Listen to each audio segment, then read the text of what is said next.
Fluffy, the cockatiel. In this video, we are going to watch how to handle and understand your cockatiel's emotions.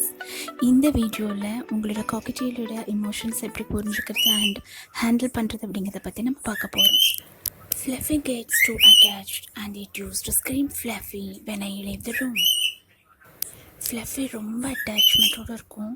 நான் அந்த room விட்டு வெளில போகிறப்ப அது ஃப்ளஃபின்னு கத்தும். My heart melts when it screams.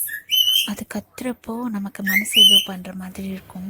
It used to search me and becomes tired and depressed.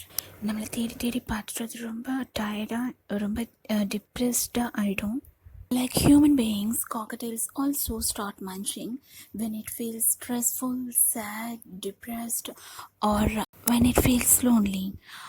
மனுஷங்க மாதிரியே காக்கடைல்ஸும் ஏதாவது சாப்பிட ஆரம்பிச்சிடும். அது ரொம்ப சேடாக ஃபீல் பண்ணுறப்ப, ரொம்ப கவலையாக ஃபீல் பண்ணுறப்ப, ரொம்ப மன அழுத்தத்தோடு இருக்கிறப்ப, ரொம்ப தனிமையாக ஃபீல் பண்ணுறப்ப, ரொம்ப ஸ்ட்ரெஸ்ஃபுல்லாக இருக்கிறப்ப அதுவும் சாப்பிட ஆரம்பிச்சிடும். Oh, Fluffy doesn't know that Fluffy is its own name.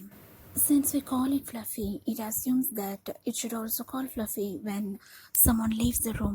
நம்ம அதை ஃப்ளஃபின்னு கூப்பிட்றதுனால அது அதோட பேர் தான் அப்படிங்கிறதே தெரியாமல் யாராவது ரூம் விட்டு வெளியில் போனால் நம்மளும் ஃப்ளஃபின்னு தான் கூப்பிடணும் போல் அப்படின்னு அது நினச்சிக்கிட்டு அதை அசியூம் பண்ணிக்கிட்டு அதுவும் அந்த நேம் கூப்பிடும்.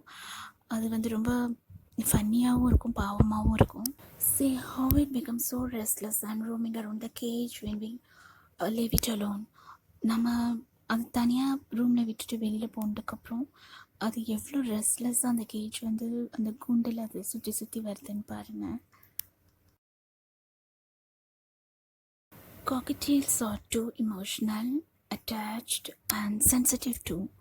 Cockatiels ரொம்ப அட்டாச்சாக இருக்கும், எமோஷ்னலாக இருக்கும் அண்ட் தொட்டாச்சி நீங்கள் மாதிரி இது ரொம்ப sensitive. Apart from feeling lonely, the other reason for screaming is தனியாக இருக்கிறதுனால மட்டும் இல்லாமல் அது கத்துறதுக்கு இன்னொரு reason. Cockatiels are too caring. When we are out of the sight, it starts thinking and worrying whether we are safe.